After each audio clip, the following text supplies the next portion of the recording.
Hey everyone, welcome to the Beyond Extent podcast, a podcast dedicated to a chat between two environment artists discussing everything about the industry we work in.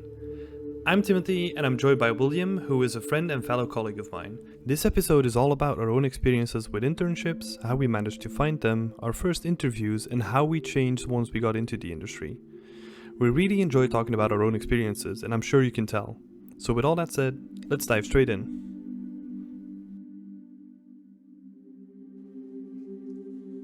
All right, we're back, Will. How are you doing?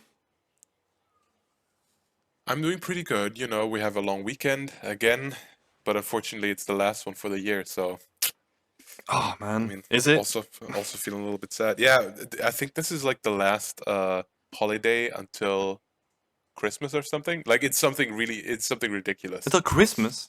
Oh. Yeah. Well, I'm glad I still have like what 2022 holiday days left or whatever.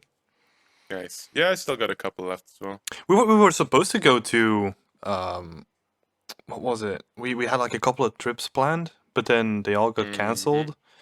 Mm-hmm. So yeah, I sort of canceled my holidays too. The only time that I took holidays was like 2 weeks ago. But oh, I Yeah, mentioned that yeah, that was before, the right? same. Yeah. Yeah.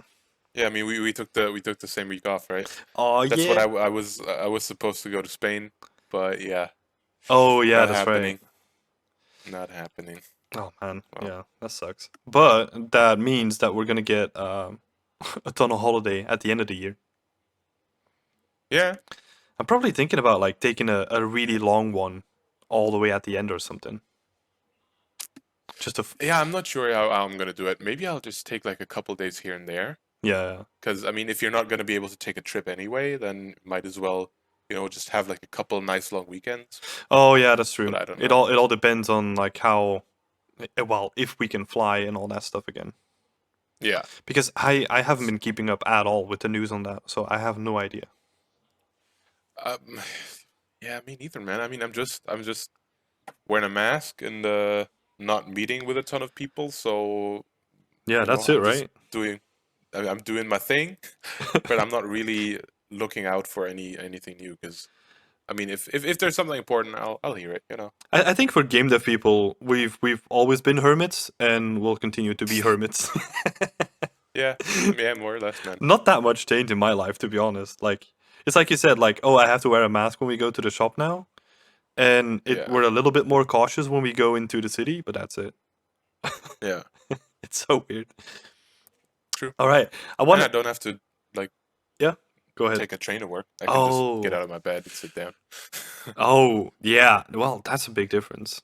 It's it's gonna be tough for me. Like I wanna go back to the office at some point and just see uh if I can still get used to the commute because my commute is like an hour going to work and an hour back. So I'm Oh, not sure, man. I I'm really got used to those 2 hours that I have left. yeah, yeah. I mean, for me, it's just 15 minutes each way, so I'm super lucky. But it's still like half an hour, you know? It's just fucking Yeah, it yeah. adds up, right? It's lifetime you're losing pretty much. I don't know. Oh my god, we're gonna go really deep on this one. I want to bring it back to the last episode because Hmm. I really enjoyed the talk that we had about moving countries and getting to work in like a different country and how that whole process went. But I kind of got bummed out that we had to cut it so short. Hmm. So yeah, I think it would be good to regroup our thoughts and like move back to the starting point, basically the end of university and how that sort of went from like maybe even diving into looking for the internship itself, how that went really briefly, Yeah. and then like all the entire process behind it. Because I still remember that I was the first one in my school that got an internship because I started really early with it, and I Mm. also had like a really specific portfolio. Like I knew from like an early um, age, if you want to say it. Like I wanted to focus on environment. So like my Yeah. entire portfolio was built around environments, and then I was just looking for an environment artist job. But man, I've sent out so many emails at that point. Like I made an entire list. I was looking, what is that map called? The Gamedev map, where you can see like all the Oh companies. yeah, yeah. I don't know the exact name, but I know what you mean. Yeah, Yeah, yeah. I'll link it down in the show notes. nice. Um, but yeah, I used that map, and I basically made like an entire list for myself, looking at these are the top studios that I really want to work. Yeah. Like these are my dream studios, basically. And then like these would be the nice to work for studios, and then like all the rest. And then I Mm, would like put all my time in those brackets accordingly too. So like I did like a ton of preparation for like the top bracket, so to say. Like a little less preparation for the next bracket because they also had less, what you call it, like restrictions or like like, open position. Oh, yeah, like open positions too. But it's also they were less strict about the people that they were hiring, right? Like if you go to gotcha. Naughty Dog, for instance, like that's super strict compared to another company that might not be, Oh, right. yeah, so prestigious in a way, like quote unquote. Mm. Um, Yeah, so yeah, that makes sense. that's how I built my entire list, and then yeah, how did you do it? Like how did you go? Well, start looking for an internship, basically. So the I had an internship while I was like still at uni, which I wasn't really looking for. It was more, I think at some point we all like everyone from the university got an email saying, "Hey, there's these guys. So someone like some student knew them, and they have a startup and they're looking for a 3D artist to work for them for like a month or something." During the semester break. So it was already like set up so that it would work with any of the students there. Um, so because they knew, you know, we only had time in this 1 month because we would have the semester break off. Mm-hmm. Um, and I looked through it and I was like, okay, they need 3D environments, this and that. And I thought, yeah, might as well, you know, might as well make a little bit of money, learn some more 3D, and then already kind of start to get a feel what it's like to work in a studio. And I just like I went through that person that knew them and kind of asked like about some more details.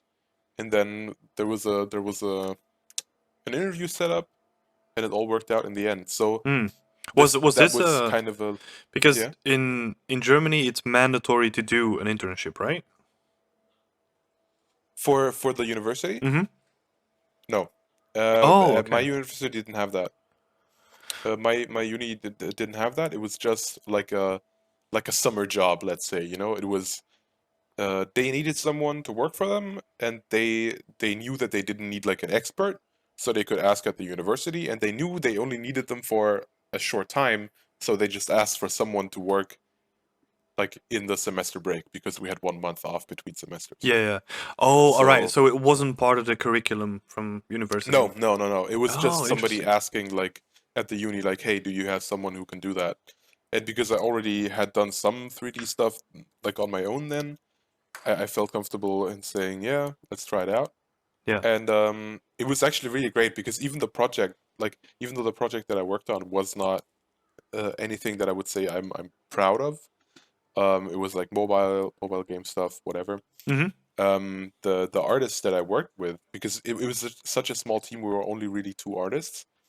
Um, he was like super talented. Like he, because of the limitations that you have in mobile gaming, he like knew so much about how to optimize like making your textures. Like he would still sculpt and add detail and all that stuff, but instead of then having all the normal the AO as different maps, he would then like try to use the normal map to get like the fake lighting and put it into the texture. You know what I mean? Mm-hmm. And then like combine everything uh into one like diffuse or base color map that we could use, Yeah, and yeah. it looked really good. It's all about optimization and like getting those hacks in to like save on resources, basically, right?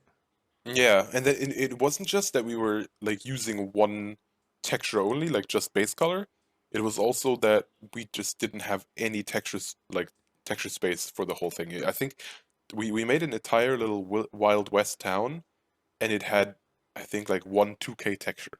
Oh, jeez. It So was like a giant yeah, atlas of. yeah, exactly, Yeah. yeah. Yeah, So that's. that was really interesting to find out how that kind of stuff works, right?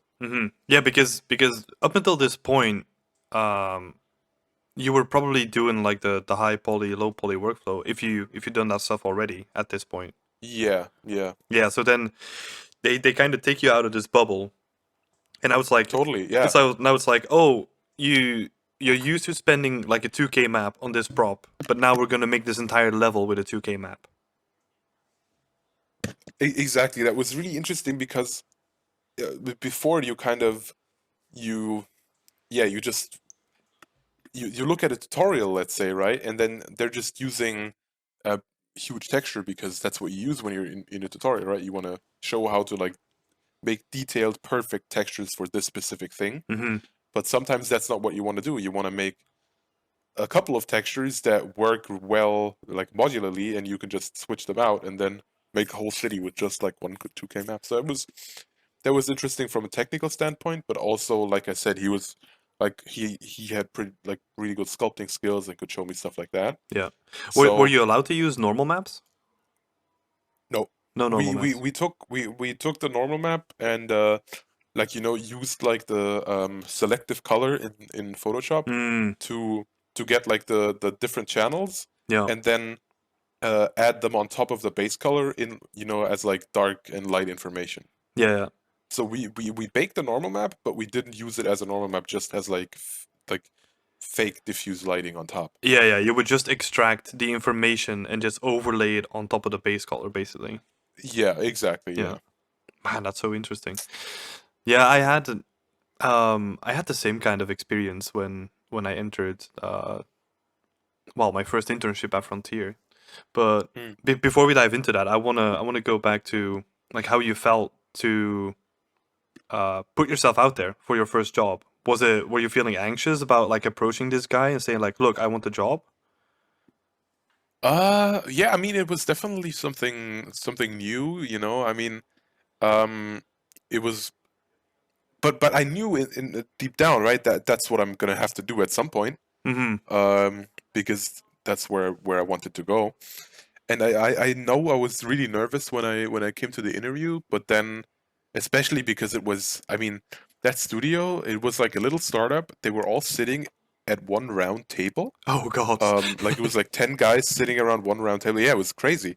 And they had a freaking like a football court, like a with like a little rubber ball, like right next to their desks and stuff. Like it was super, like it was what you kind of, it was like a stereotypical startup, right? You know what I mean? Like they had like a fridge full of the Club Mate and all that, Oh all God. the Yeah. all the nice hipster drinks. It was like perfectly Berlin as well. Oh man, Um, I still can't get behind Club Mate. Sorry for this, oh but yeah, I don't know what the fuss is about. And I grew up here, but I don't get it. And yeah, so when I arrived there, it wasn't when I had my interview at Ubisoft, it was a little bit more daunting because it was like like the Ubisoft logo everywhere and stuff like that. It was a little bit more serious. yeah, But yeah, but there it was just like a couple guys hanging out in a room with like one huge desk and like a little football field next to it, or soccer or yeah, whatever, yeah. You right? instantly get So that with vibe of like like, look, this is not going to be like a normal interview. yeah, and yeah, and that's the thing. We just sat down and we grabbed like a drink from the fridge and we talked for half an hour, and then the guy was like, "Yeah, I mean, if you want to do it, you can do it, right?" Hmm. So it was very very like off the book. It's what it felt like. So Yeah, um, it must still feel intimidating though, because you're sitting there with the entire company basically. So you're basically talking directly to the CEO. Like I'm thinking back to how I would think as yeah, a student, right? And this is like my first time going into like the video games market basically. I've done jobs like that mhm. before, but like doing an actual proper interview with like the entire company sitting there, that must be, in my mind, it must be so intimidating. Actually, now that I think back on it, it might have been that only the CEO guy is who I had an interview with, and then the other guys, they weren't there because maybe maybe it was I think it was actually on a Saturday for some reason, the interview thing. Oh, But all right. but then later we all sat around that one big table. I don't know if they were all there when I was having the interview, but it was in a different like little area anyway, in like the kitchen. But Mm-hmm. yeah, it was still super strange because yeah, that guy is like the the big boss of the whole company. Of course, it's just a small company, but still. But he's in control of it And all, basically. yeah. Like, and But yeah, he's and then I kind of realized, it's just they're all just people. It's just a couple guys, and they all want to do like they all want to make video games together. exactly. So I that think was I think quite that's cool. super important to realize at some point. Like, I feel like everyone needs to go through the struggle of just like being intimidated like that. But then the sooner you Mm. make that click of like, look, these are just normal people. This is Yeah, just a job. There have been thousands of people before me that have gone through the same process. Like, it's completely normal. And yeah, if you treat them like normal people, they will do the same to you. Even if yeah, it doesn't work out in the end, like that's how you need to look at it. yeah. That's true. Because it was completely different from me because you met the people before you started working, right? So Yeah, yeah. because for me, I mean that's the normal way it should go, right? Like you kind of meet up in person before you make the decision of like, okay, I'm gonna be working there. But that wasn't the case for me. When I send out my, I don't know, like 300 emails or whatever to all the different companies, like Frontier Developments was the only one that replied, the only one out of all of them. Did So you really send out 300 applications? I think it might not have been 300, but it's definitely over 150. What? Yeah, I sent out a lot That of them because there was a lot of the pressure on us from the university itself. because you had to get one. Yes, exactly. Like Oh, if right. you Okay. if you don't have an internship, you have to do it all over again the next year. So you basically extend Oh, your uni track for like another year. okay. So that's why I started so early and really pressured That makes myself sense. into like sending out like a ton of emails every day. Uh, of course, the school was really good at helping in that too. Like there were some how do you call them, like internship days where we had like companies from all over coming to the school, and then Mm, they would basically advertise their open applications for like internships or whatever. But mm. that was already at a point where it was almost too late, if you know what I mean. Like if you were relying Yeah, on that specifically, then you were basically already too late with the entire yeah. You were process. gambling with it. Yeah, exactly. So yeah, like Frontier Developments replied to my email, and they were happy to have a chat, and it was all over Skype. And I can't really remember the actual Skype interview itself. I can still remember all the stress though.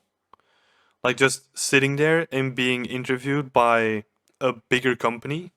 Like Frontier at Mm. that time was like 150 people, which is, well, I mean, if you compare it to like the really big ones, that was well, you can't really compare it, but still, it's a massive company, right?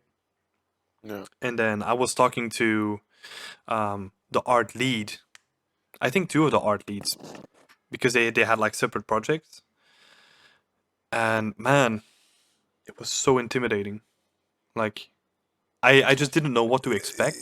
But then in Yeah. the end, like after the interview, like it went super smoothly.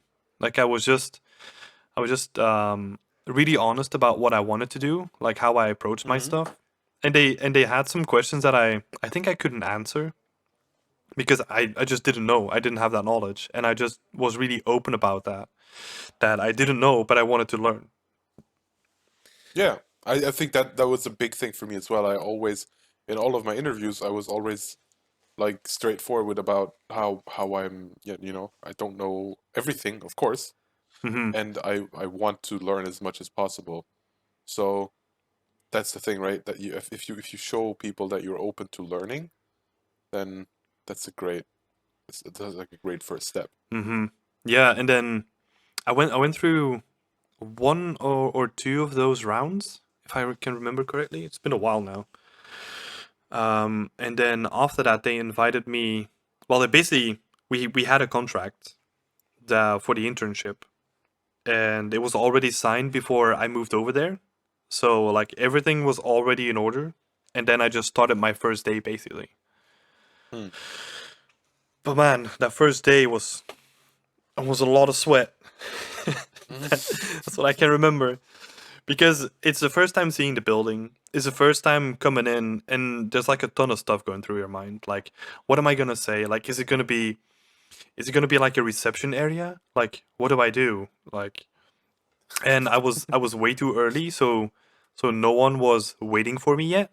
So I just got in there. They don't at that time they didn't even have a reception, so it was just like an entrance hall, and I was like, I didn't really know where to go. There were people like still coming in to do work. And then I don't remember who it was that came up to me, but there was some person that I talked to, and they were just like, "Oh, you're here for an interview, right? Like, just have a seat." And there were like all these books about games on the table that you could read, and I would kind of pretend that I was reading, but I couldn't because I was so stressed out. Oh man. Oh man. Yeah, those first couple interviews and stuff like that are so full of anxiety, right? Yeah, yeah, it's crazy. Yeah, because I had an internship even before I went to uni, right? So that's how I kind of got into 3D. I think I touched on it last time a little bit, which is when I was in like high school. Hmm. There we had to do an internship, but like just with any kind of company or any kind of business. And I was like, oh yeah, let me try this games thing. And Let me try this there games I thing. yeah. So then I applied at a like a VFX and games company here, and I had an interview, and that was really nerve-wracking because I actually came to them with like 2D drawings because I wanted to do 2D, Yeah. and then they were like, okay, yeah, sure, sure, sure. And I got it, and then the first day I came in, first of all, I had the same kind of thing, I didn't really know where to go. And then at some point, someone was like, hey, are you here for the internship? I was like, yeah, yeah, yeah. And and then in the end, um, they told me, oh yeah, you're gonna do 3D now. And I was like, what? What? 3D? I don't want to do 3D. That's stupid. I want to do 2D. I want to draw stuff. And yeah, I was sat next to this guy who was like really nice, who kind of became my mentor in that scenario. And he showed me 3ds Max, and he showed me ZBrush, and that was like the most amazing time I ever had. At that time I was like, this is so much better than school. I just come in here and I do cool 3D stuff. Hmm. And that's when I decided, I think this is the way I want to go. Yeah. And I also realized that gave me a immense edge because at university, a lot of people started out thinking or wanting to do like concept art, Hmm. um, and ended up doing 3D but but all that stuff, all that decision making was already done for me because at that point I had already had that kind of waking up of like, if you want to be a concept artist, you have to be insanely good. But 3D might even be, more fun anyways. Hmm. And a lot of the people at my uni, a lot of the students had that kind of epiphany a lot later than I did. So I came into university kind of knowing what I wanted, and that was, I think, a really big advantage. Yeah, that's super valuable because I was Yeah. one of those people, like you mentioned. Like I came into university and I was like, I want to do concept art because Mm. I came from a background in what is it like marketing design, or how would you call it, like advertisement basically. So Mm. everything up until this point was 2D. I dabbled in 3D for a little bit, but I was just like, oh, this is too complicated, and backed out like super quickly.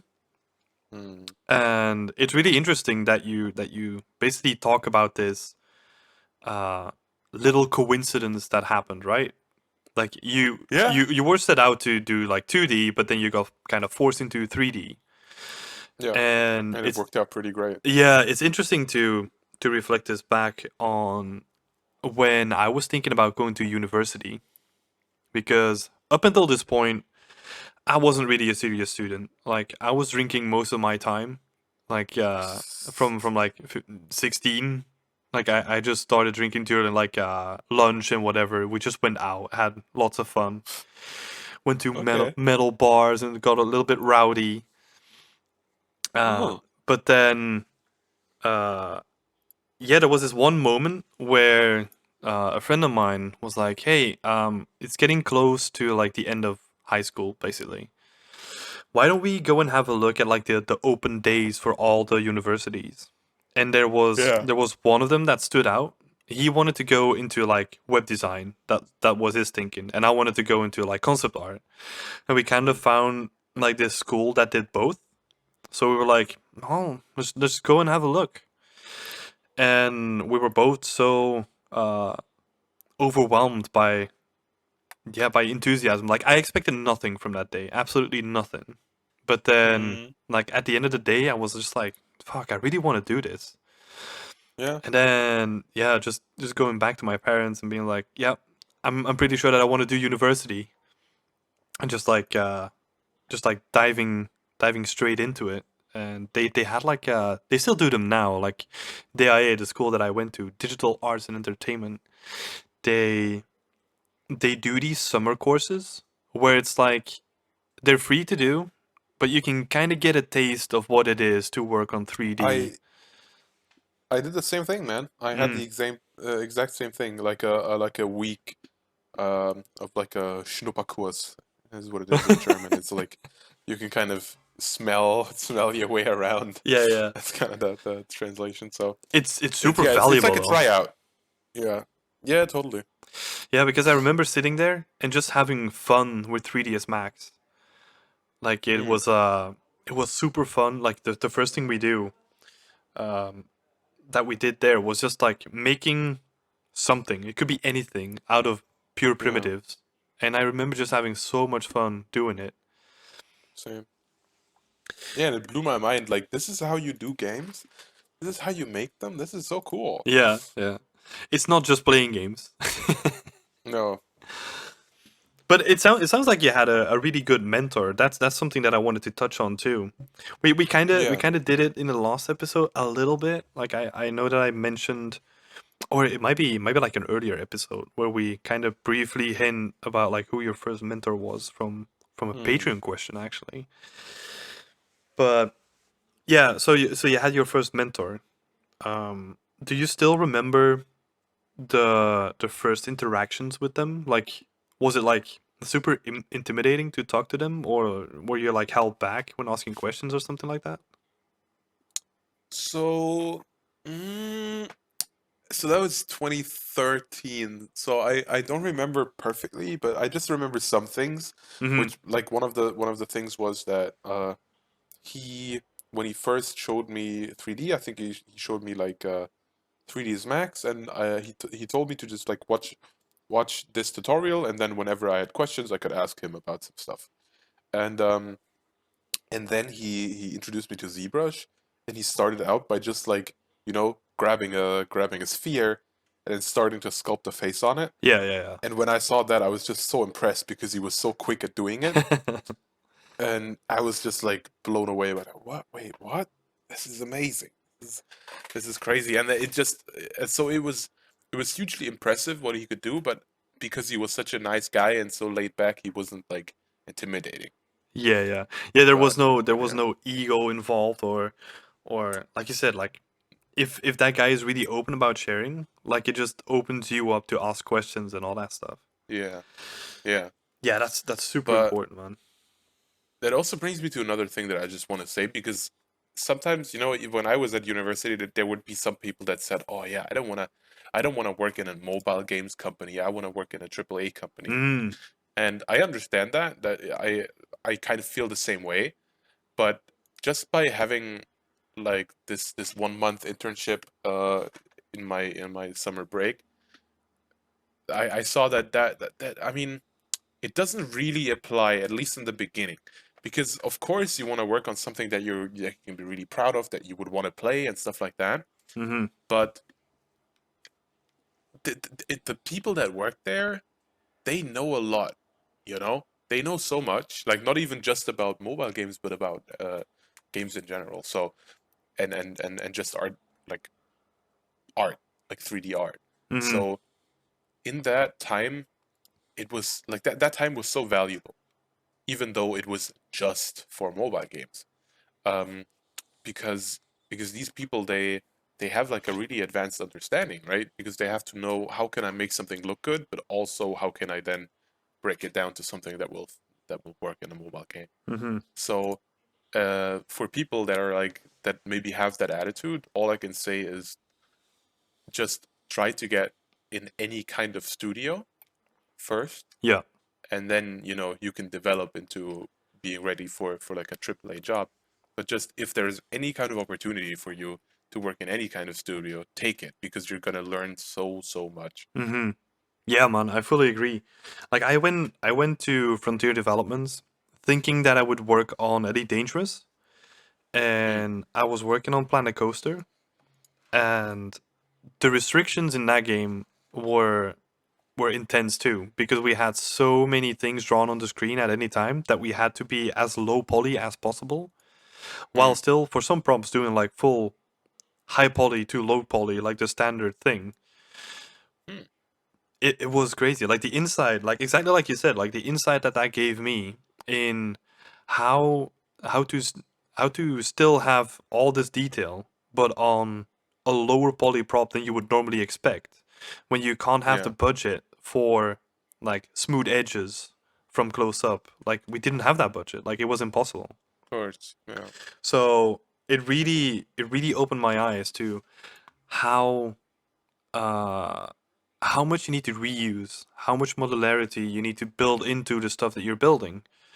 yeah, And it's a massive game changer. Instead of always trying to focus on this one pipeline, like those initial experiences, they can completely change how you see the entire thing. yeah. Because yeah, we were doing we didn't have dedicated texture artists back then. So we Hmm. would do all the texturing too. I mean, that's what you do in a small company, right? Like Yeah, you're responsible for everything. So we were of course, responsible yeah. for talking to the concept artist, like getting we basically got handed our tasks, which was good, provided with concept art and everything, and then it was up to you to create it.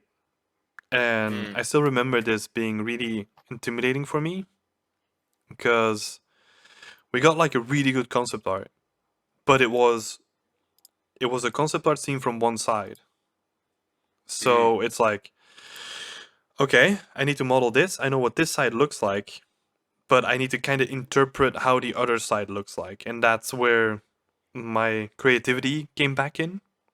And it kind of mm, forced me to imagine some stuff, or like look at the stuff that was there and like try to replicate it on the other side. yeah, But yeah, man, it's such a good point that you shouldn't be limited to what you want to do in the beginning. Like in hindsight, it doesn't really make sense for me to just only work on Elite Dangerous. Like you need to be open for that stuff. And I do remember that I had the same stigma of like, oh, I don't want to work for like a mobile developer. I think I yeah, of even course. excluded them from my initial list that I sent Mm, from university for like all the internships. I was like, oh, mobile? Nah, I don't want to work for that. Like, doesn't make sense. yeah, But it yeah. teaches it teaches you so many valuable skills, man. Yeah, and it's not even just about like specifically mobile games, that it's great that they teach you specific things, but it's simply that any kind of like studio experience is gonna be so valuable that it doesn't matter what you end up working on. Mm-hmm. It's it's just having that experience to see, okay, this is how you have to work in a team together. This is how like deadlines work and all of that kind of stuff, and just like the techniques themselves, right?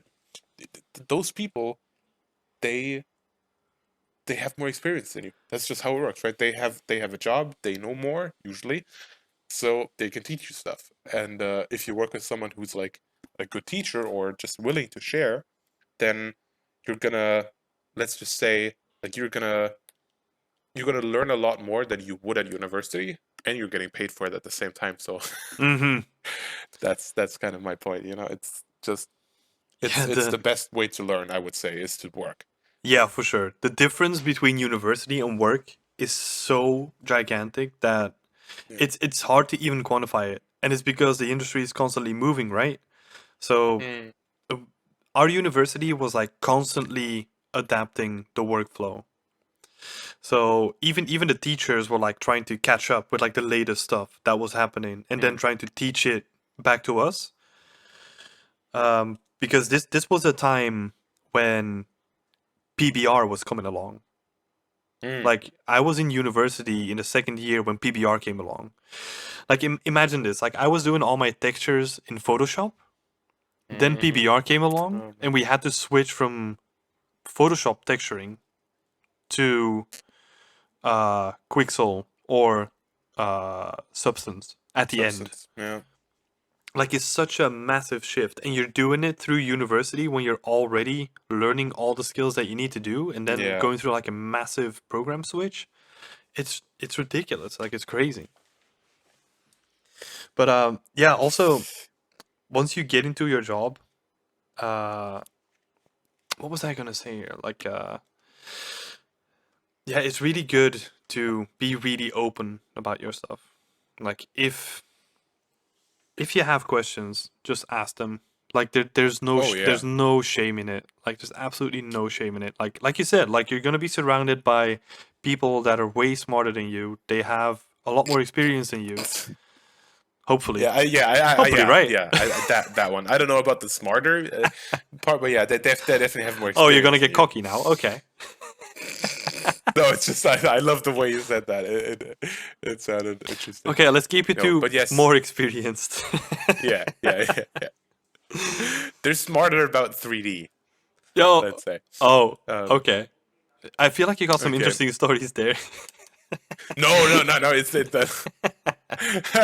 No, I don't mean it like that. It just sounded funny. Yeah. Um, yeah, but that's the thing, right? So also a really important point is if that's your first job, then you're an intern, right? Or a junior. So it's kind of your job to ask questions, Yeah. right? So there's no point in being ashamed if you don't know something, because that's also why you're there. You're there to become more experienced Mm-hmm. and then grow into like a regular role or intermediate role or whatever. So if you're I would argue that if you don't ask questions, that actually in the long run it's always gonna, well, yeah, it's definitely always gonna hurt you, because first of all you don't get that information that you were looking for, Yeah. and also your like lead or your manager or whatever will see you and say like, he's not even trying to get better, he's not asking any questions. Yeah. You're So stifling your own progress. yeah, and also it's a great way to make friends, especially if like me, you then like you move to a new country and you're at your first job and you don't know anybody, then just asking people questions and then getting to know them that way is just like a conversation starter. Mm-hmm. um Yeah, for sure. I and totally it's agree, always man. good to, yeah, and then maybe you ask somebody and he's like, I don't know about this, but this guy knows a lot about ZBrush, let's say, and then you talk to that guy and then you hit it off, and it's just a great way to get started in the company as well, Mm-hmm. like getting to know people, knowing what like people's specialties are. Mm-hmm. Yeah, for sure. And it's also because you're getting into a new company. Like this is your first time working in the field. Like there is this moment when you're trying to take on all the new information and it might be Yep. overwhelming, but it's not only Yep. that you're doing. Like you're also, like you mentioned, you're also making new friends. You're also talking to a team for the first time. Like this is your team. Like Mm, you had these moments before in university where you had to do like team assignments, but this is mm, completely different. Like you're working on a title that's gonna ship. Like this has Yeah. to be good. Like there's no option for flaws or stuff like that. Mm, And yeah, you're doing all these new things, these new experiences, and then in our case, like you're moving countries as well. Like mm, you have a lot of stuff on your mind. So yeah. if you can reduce the stress and anxiety on yourself by just asking questions Mm, and just being like, look, instead of being like, I worked on this for 4 hours, haven't made any progress. You could have just asked the person next to you or whatever, and you yeah. you could have solved it in 5 minutes. Yeah. Because that's the thing. That's their job. They do this stuff every day, so they're probably gonna have a lot of like a lot more answers than you do. Mm-hmm. And why are you spending your time Googling stuff when there's a guy sitting right next to you that this is like his specialty, right? So Yeah. that's what I always feel like. I I used to when I was at uni, I used to be on a lot of Discords, and asking people questions, feedback. But at some point when you're in the industry, you don't have to do that anymore. You're just like, hey, buddy, come over here. Yeah. Can you look at this? What do you think?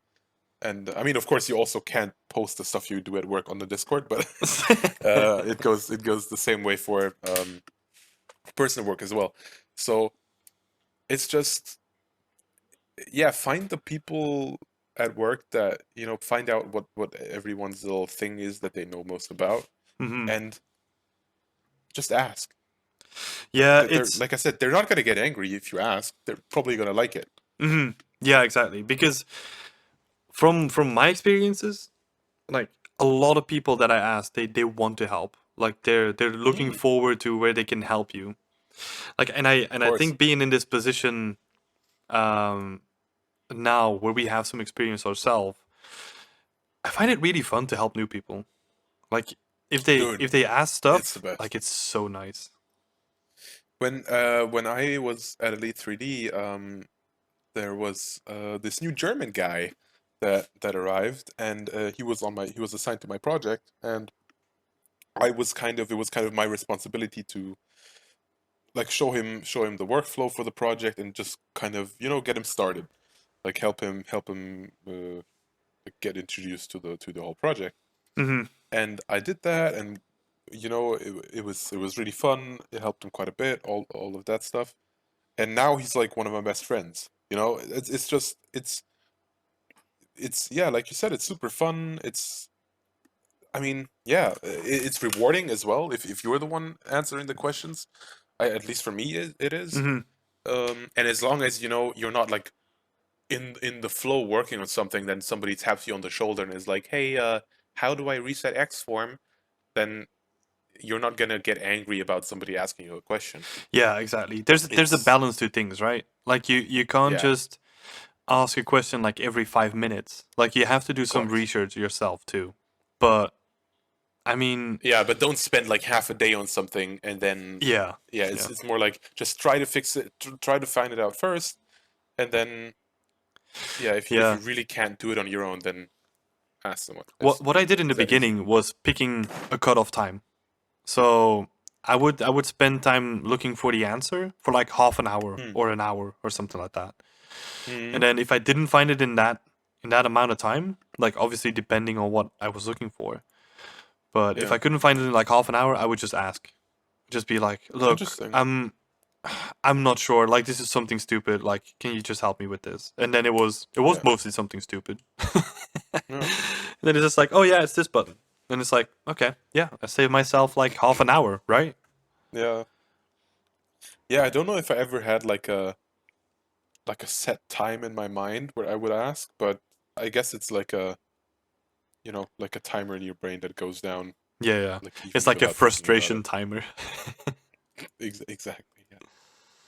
I think a lot of people have that feeling though. Like if you spend like 4 hours looking for a problem, then it's like, Mm. fuck, I'm so pissed that I can't find this. And then like the person next to you is like, oh yeah, it's just this. And it's like, Yep. fuck, man, like it's so simple.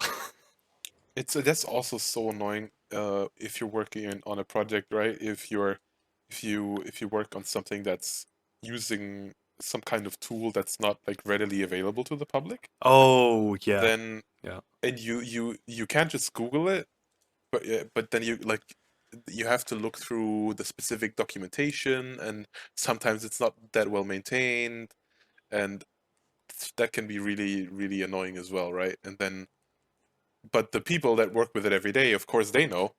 So yeah, Yeah, they it's probably built it. just yeah, yeah, exactly. So So who better yeah, to ask than the creator themselves? Like in yeah, most cases. Yeah, man. Like I saved so much time just asking people instead of like it took a while for me to adjust to asking it because in the mm, beginning I was shy. I didn't really know how to approach it, but then after a while, like once I asked my first question, it was like, oh, okay, it's that simple. And then it's like, oh, I started yeah. asking more, and yeah, man, it saved me so much time. Damn it, man! Like I keep looking at the time; it's already 45 minutes. Like Oh, okay. I feel like we can talk ages about this topic. I find it really interesting talking about. That is. Yeah, I find it really interesting just talking about how we got started and like reflecting as well because it's Yeah. been a while and I Yeah, it has been. and I still remember like all the feelings, well, most of the feelings, and like going out for the first time with your new colleagues and whatever. Mm, yeah. So there's It's such an exciting time, man. I oh, it mean, I had is, it again just a couple months ago, right? When I started here. but it's different, Um, right? it is different, yeah. But it was still it was the first time working at an in-house studio for me. Oh yeah, So that true. was Yeah. Oh. yeah, before it was outsourcing. But I mean, it's still like, of course, it's still just a studio and just like I mean, it doesn't really change that part about like the getting to know your colleagues. That's pretty much the same. But for me, all the like working together with different disciplines, that was like the new thing for me. That was really exciting. Like you're not just Oh yeah, a yeah, bunch of artists, right? You're concept artists, you're programmers, level yeah. designers, all that good stuff. Yeah, it was exactly the same for me, and I worked in an in-house company too, but we Hmm. barely had any contact with the other disciplines. Like Oh wow. it was all sort of managed for us, Oh yeah. Mm-hmm. Gotcha. so which worked with pretty well actually. Cool. But yeah, I mean, oh, man, that's such an interesting topic to talk about too. Just yeah, the differences between in-house and outsource, and also um, moving your first time compared to moving your second time, Yeah. and then just comparing what changed. And because I feel like in the beginning, like if you move the first time, you have this whole mindset of like all of this stuff is gonna change. But then the Mm. second time when you move, like those parameters that you think are gonna change are completely different. Yeah. Yeah, it's a whole different feeling, right? It's before it's so much unknown, Hmm. and now of course there's still unknown factors. Actually, in my case, there weren't as much and weren't as many because I moved back Oh to yeah, that's Berlin. true. Um, but yeah, but I think still like if I were to move again now, there's a lot less unanswered questions, right? It's a lot less daunting. I don't know how. By the way, when you moved to where was it? Cambridge? Yep. Yeah. Was that like were you living with your parents before that, or had you already been living on your own in the in Belgium? So during uni, me and my best friend shared a flat. Ah, So okay. we already lived like 4 years separate Oh, from our okay. parents. But that was like in the weekends we would still go home, but then in the week Okay. we would share an apartment. Okay. Yeah, so I guess that was like a little less scary then because you already knew how it was to be on your own. Because that was like a big thing for me, right? It Yeah. wasn't only like a, a new country, a new place, but it was just like I had just like I was like a week like yesterday I was still living with my mom, and then the next day I was like in a different country living on my own. That was really weird. It was still a shift though because I was Yeah, living I I bet. was I living with mean, of my course. my friend for 4 years, and we've been together before that for like 4 to 5 years already. Mm. So yeah, it was still living within the comfort zone, and then just like Yeah, being stuck in a house with other people, yeah, which weren't that great. Like if you want to know more about that, we can send you to the previous podcast. I think I yeah. bitched about that a little bit. But yeah, but I mean, the good thing is at least you were already like used to taking care of yourself a little bit more Yeah, than maybe exactly. I was. Exactly. That's good. Yeah. I always loved the feeling of independency. Like I always Yeah, wanted to be independent. Like there was no moment like yeah, there wasn't really a moment when even in uni, like during the weekends I would go back, but it was always like, I just wanna go back to my flat, if you know what I mean. Like it was nice to be I know home. exactly what you mean. It was nice to be home and I love my parents, but yeah, there was still yeah, there's something about like being independent. It's my favorite thing ever, man. It's You can I just don't do know. whatever you want. Get up in the middle of I the Yeah, night, eat something if you want to. Fuck it. that's the thing. I mean, that's the same thing with work because I just really realized that I'm not the kind of person for university. Like I have friends that will stay at uni like 5 more years until they have a doctor's, or like 7 more years, I don't know. Yeah, yeah, yeah. And they've already done three, you know, and that for me that would be a nightmare. And that's why I'm just so happy that I'm able to, like, I have a job that I love and I have a job that I can actually work in and make money so that I can be independent, because that's like for yourself, it's just it's I don't know, I would hate to like still be dependent on somebody like helping me with my rent, and then also still like learning. I don't know why of course I'm still learning at work, but I'm also doing something, you know what I mean? That's for me personally, it's just I'm not the kind of person who can do uni for that many years and then be happy with it. I would like, I think I would just start running in circles, you know what I mean? I would go crazy. We go crazy, yeah. Yeah, man, I totally get it. Like, we had this brief moment. Like, I'll keep it short because I want to dive into one of the Patreon questions too. Hmm. But we had this brief moment when we moved back from the UK. We lived with my parents for a little bit before we moved to Berlin, Uh-huh. and that was such a moment of like, oh man, like this is nice being with my parents and being with the family and all that stuff. But man, I just want to live on my own again. Yep. Yeah, I lived with my mom for maybe 2 months while I was looking for an apartment here. Hmm. And it's the exact same thing. I was like, this, I mean, like it almost, it felt like back before I moved to Spain. Like she was like doing my laundry and stuff, which is, of course, it's nice, it's comfortable, It feels but so weird, it's man. also, It yeah, feels so and you weird. also, what I hate is you have to like adhere to someone else's schedule, you know? Yeah, Like you have to, and nine I don't want to o'clock, do that. wake I up. want to, yeah, yeah, yeah. I was like, I want to do my own thing. I want to have dinner when I want to, and I want to do my laundry and all that stuff when I want to, because yeah, whatever. I mean, that's just, Yeah, let's move on to the question. you get so complacent when when you're just Yeah, being spoiled like that. It's crazy. yeah. All right. Yeah, good point. Let's move on to the question. This sounds like another topic, to be honest. Oh no. I'm just. Oh, you don't want to talk about moving back to your mom? No, no, no, no, no. I mean, oh, I thought you meant like the question was also a whole new topic, and we Oh want to no, no, no, no. talk about it for another hour. Well, I was actually looking through the list, and there seemed to be a couple of questions that I need to ask a little bit earlier because they're gonna take up a bit of Oh, time. Um, okay. let's see if I can find a pretty short one. Dun, dun, dun. Hmm. Yeah, this is kind of we hinted on it in this podcast, so it's a good one to throw in here. This is by Geo from Digital Artcast. What was your first experience as an environment artist, and what were your tasks, and how did you meld into the job and the team? Like Ooh. we kind of hinted on it before, like how we got our first job, basically both doing internships.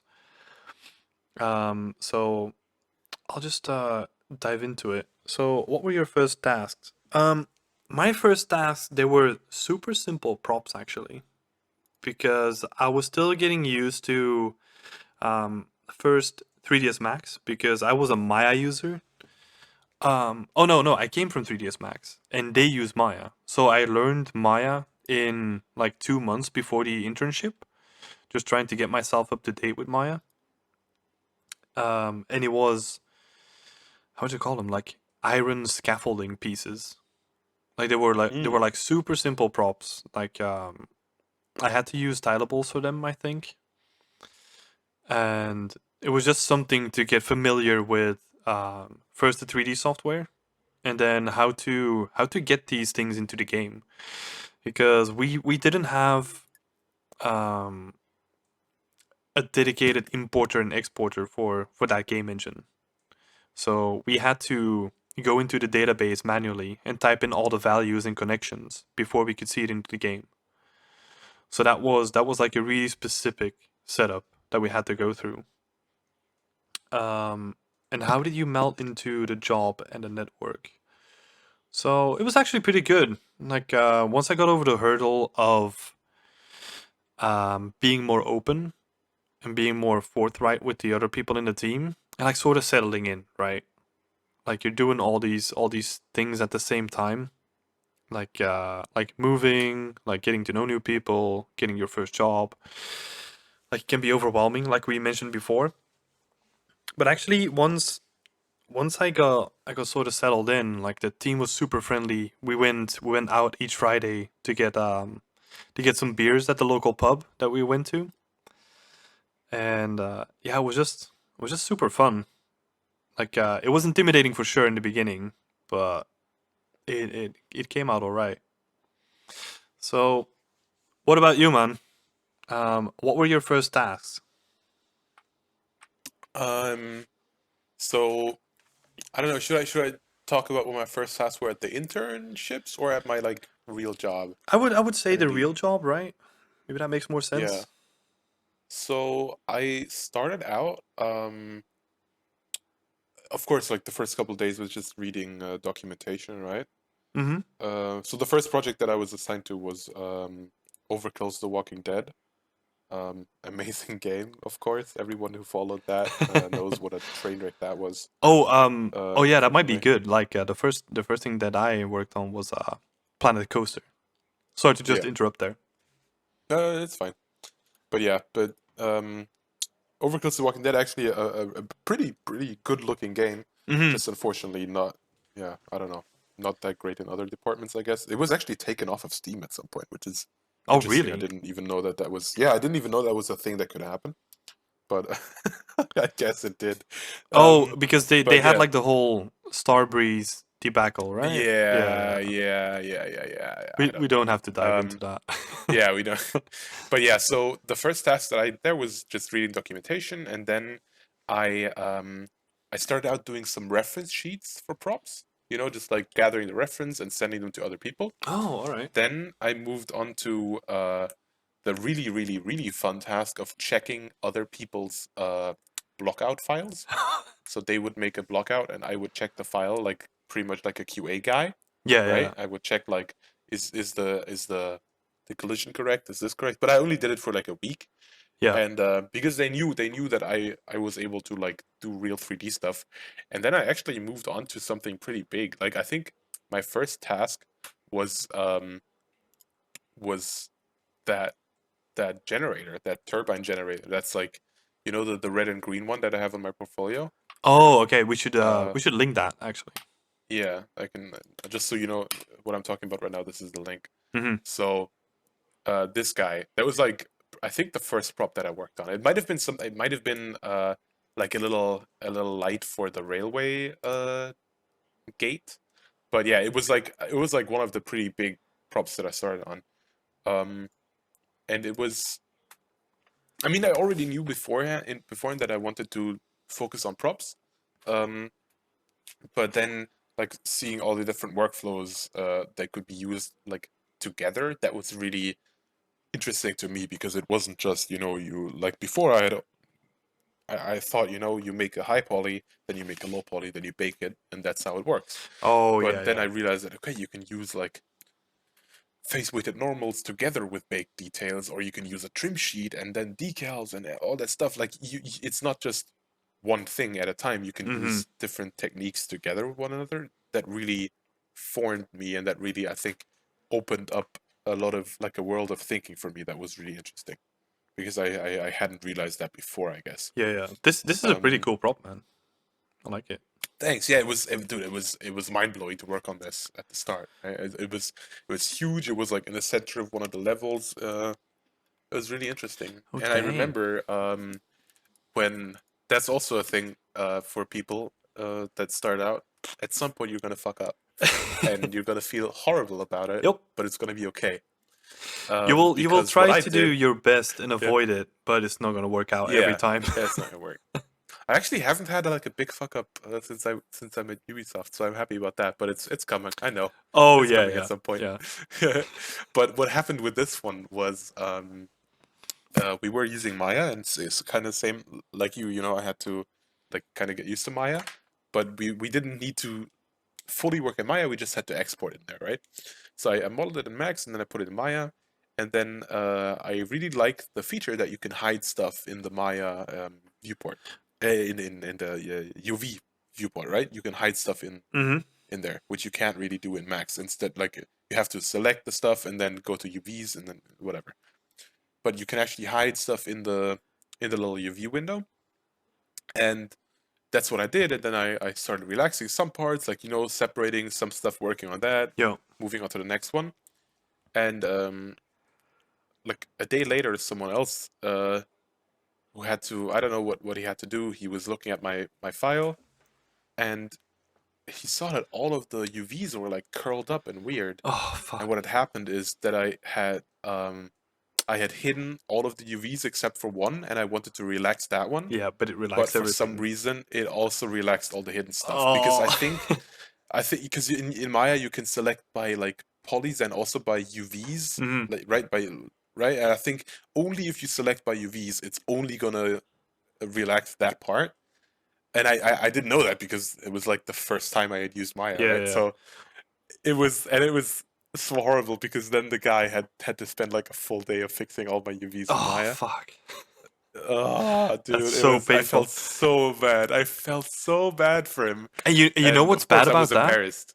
is Hmm. is that you didn't have to fix it yourself. So you have this extra Yes, burden yes, of like another yes. person fixing your shit. Oh my god, that's Yeah, so bad. yeah, yeah. That was horrible. But it was like because we couldn't really take it back to Max at that point, Yeah, and yeah. he was just so quick in Maya that he could pretty much fix it in Maya really quickly, and Yeah. it would have taken me way longer because I was just new to Maya, and that's kind of how the whole problem started anyway.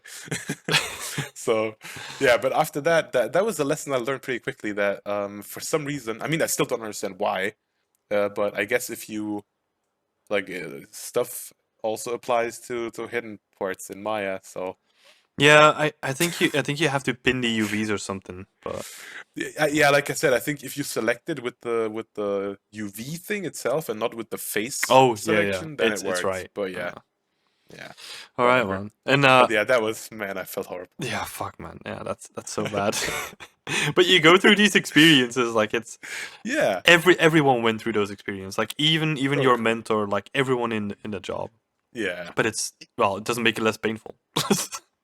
No, no, in the moment it's still like so embarrassing. Yeah, yeah. You just leave work for that day and you're just like, fuck, I fucked up so big. Like Yep. this is ridiculous. Uh Actually, I think the guy who had to fix my UVs, he lives in Berlin now. oh shit. I have to look him up. We should oh wait, so we're hearing the first time that the UV gatekeeper Will himself fucked up UVs. Oh shit! Well, I had done them perfectly in Max, but then Maya fucked them up for me. No, don't blame the tools, man. Don't blame the tools. All Hmm. right, so second part of the question. How did you meld into the job and the team itself? Yeah, I mean, I guess so. That's harder to say for my first job at Elite. I think because it was. I mean, Well, actually, maybe it isn't. So the thing is, I started working on that project and just doing props after props, because that's what like that was the mandate, right? That's what we had to do, Mm-hmm. and it was also fun for me. But then there was like there was like starting we were starting to work on like a level and stuff like that, and we could actually move on to doing some set dressing and stuff like that, right? Mm-hmm. To be more of an environment artist rather than just a prop artist. And I was always interested in that as well because I had done it at uni in my personal projects, this and that.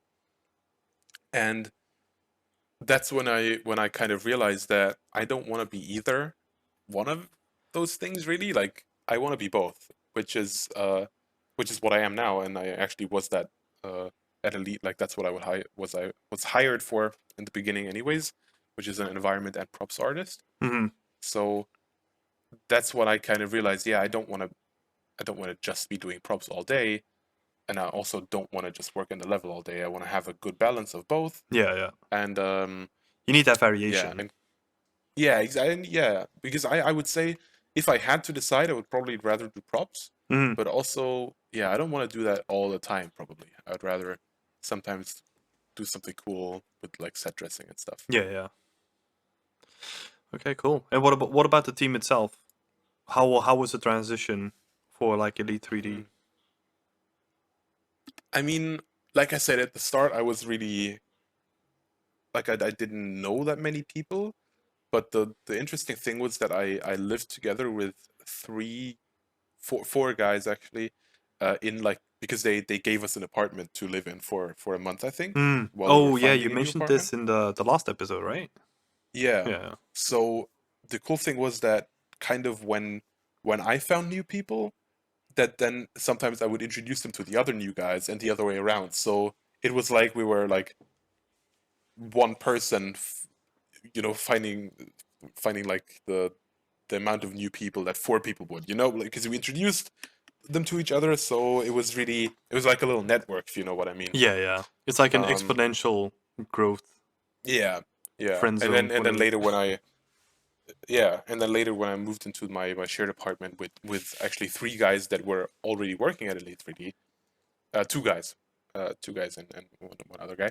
Um, we yeah, that was like another thing because those were people that I hadn't had contact with too much before, but then I started to like get to know all their friends, and then like I said, I started making my own friends by like yeah, just by working, Mm-hmm. and so it's at the start it can seem like scary and like a huge task, but it's just a natural thing, right? I mean, the same thing here. Like I had spoken to you, I think once in our interview, Mm-hmm.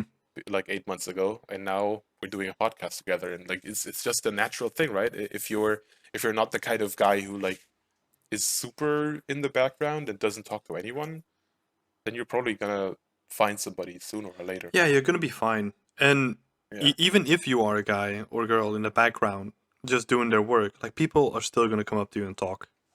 of course. I Like, mean, that's also it's a huge part of the job is communication, right? And then you're yeah. gonna find people that you're more that you like more and that you like less, or that you like could see yourself hanging out with Mm-hmm. in your Mm-hmm. free time as well. And then yeah, it's Yeah, but of exactly. course you also have to yeah, I mean it's you kind of you, like because he was asking, or I don't know, he or she was asking about like finding your place in the team or like melding into the part of the team that you are. Yeah, And exactly. that can sometimes be hard, like to find exactly what your role should be. But I think by just Oh, like like that. Yeah, yeah, yeah. yeah, but just like keeping your eyes open and like seeing I, which roles are already filled. yeah, I would say that's easy on the first one, like where you fit into the team. But like Hmm. if it's your first job, it's just you're there to be trained by the other people. So Yeah, you're the just new guy or the new girl. yeah, exactly. That's Like what you are.